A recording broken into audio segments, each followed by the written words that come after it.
Welcome to Nadia சமையல். இன்றைக்கி என்ன பார்க்க போகிறோம் அப்படின்னா, நம்ம நண்டு கிரேவி செய்ய போகிறோம். அதுக்கு வந்து நான் ஒரு 3 நண்டு உடச்சி க்ளீன் பண்ணி வச்சுருக்கேன். இது ஃபுல்லாக அரைச்சி எடுத்துக்கிறணும். இது வந்து நம்ம தாளிக்கிறதுக்கு எடுத்திருக்கோம். இது வந்து 2 தக்காளி, 2 சின்ன தக்காளியாக தான் எடுத்திருக்கேன். ஒரு பெரிய வெங்காயம், ஒரு 5-6 பூண்டு வந்து எடுத்திருக்கேன். 4 இஞ்சி துண்டு எடுத்திருக்கேன். இதில் வந்து சின்ன வெங்காயம் பெரிய வெங்காயம் ரெண்டையும் கலந்து கட் பண்ணி வச்சுருக்கேன். அதுமாதிரி 2 சின்ன தக்காளி கட் பண்ணியிருக்கேன். பூண்டு பல் வந்து ஒரு 10 எடுத்திருக்கேன். பச்சை மிளகாய் ஒரு 3 எடுத்திருக்கேன். ஒரு நெல்லிக்காய் சைஸ் அளவு புளி எடுத்து கரைச்சி வச்சுருக்கேன். இப்போ நம்ம வந்து இது ஃபுல்லாக பேஸ்ட்டாக அரைச்சி எடுத்துக்கலாம். தக்காளி வெங்காயம் எல்லாத்தையும் ஒரு மிக்ஸி ஜாரில் போட்டு நல்லா அரைச்சி எடுத்துக்கலாம். அரைச்சி எடுத்தாச்சு. இது தனியாக அரைச்சி எடுத்தாச்சு. இப்போ நம்ம நண்டுக்கு தேவையான மசாலா எல்லாம் வறுத்து அரைச்சி எடுத்துக்கலாம். நான் இந்த ஸ்பூனால் தான் அளவு எடுத்துக்க போகிறேன். ஒரு 5 ஸ்பூன் வந்து இதால் மல்லி சேர்த்துக்கலாம். 5 ஸ்பூன் சேர்த்தாச்சு. ஒரு அரை ஸ்பூன் மிளகு சேர்த்துக்கலாம். 1 ஸ்பூன் ஜீரகம், 1 ஸ்பூன் சோம்பு, 2 கிராம்பு, 2 துண்டு பட்டை. இது எல்லாத்தையும் சேர்த்து நல்லா வறுத்து எடுத்துக்கலாம். இதோட 1 ஸ்பூன் கடலைப்பருப்பையும் சேர்த்துக்கலாம். சேர்த்து எல்லாத்தையும் நல்லா வறுத்துக்கோங்க.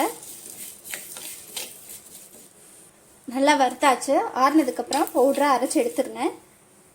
2 கரண்டி நல்லெண்ணெய் சேர்த்துருக்கேன். எண்ணெய் நல்லா காஞ்சிருச்சு. இல்லை 1/2 ஸ்பூன் வெந்தயம் சேர்த்துக்கிறேன். 1/2 ஸ்பூன் சோம்பு.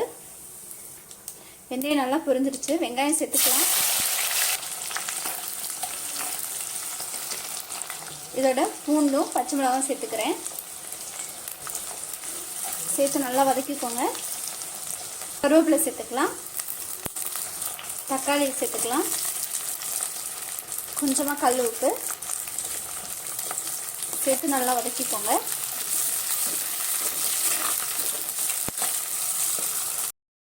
நம்ம அரைச்ச பூண்டு இஞ்சி தக்காளி வெங்காயம் அரைச்சோம் இல்லையா, அதை இதோட சேர்த்துக்கலாம். நல்லா வதக்கிக்கோங்க.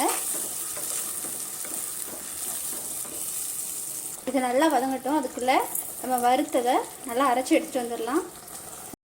மசாலா நல்லா வதங்கிடுச்சு. நம்ம பவுடரை அரைச்சி எடுத்தாச்சு. இதோட சேர்த்துக்கலாம். இதோட 1/4 டீஸ்பூன் மஞ்சள் தூள், மிளகாய் தூள் காரத்துக்கு ஏற்ப நீங்கள் போட்டுக்கோங்க. நான் 1.5 ஸ்பூன் சேர்த்துக்கிறேன். மசாலா எல்லாத்தையும் சேர்த்து நல்லா வதக்கிக்கோங்க.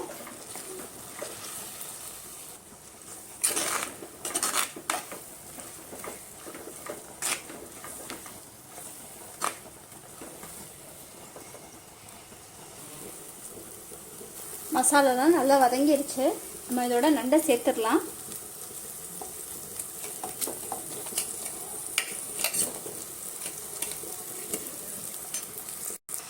நண்டு எல்லாத்தையும் சேர்த்தாச்சு. எல்லாத்தையும் நல்லா கலந்து விடுங்க.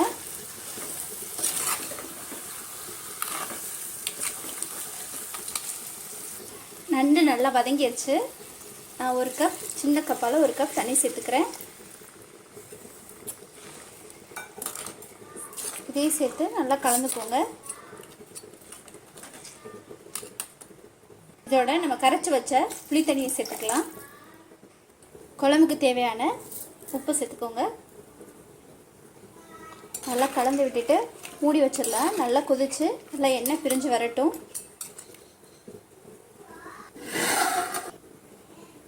ஓப்பன் பண்ணிடலாம். நல்லா கொதிச்சிருச்சு. நல்லா கொதிக்கும் போதே குழம்பு நம்ம சிம்மில் போட்டுட்டோம் அப்படின்னா நல்லா எண்ணெய் பிரிஞ்சு வந்துடும். இது மேலே மல்லித்தலை தூவிக்கலாம். அவ்வளோதாங்க, நம்மளோட சூப்பரான நண்டு கிரேவி ரெடி ஆகிடுச்சு. கண்டிப்பாக நீங்களும் இதே மாதிரி ட்ரை பண்ணி பாருங்கள். ரொம்ப டேஸ்டியாக இருக்கும்.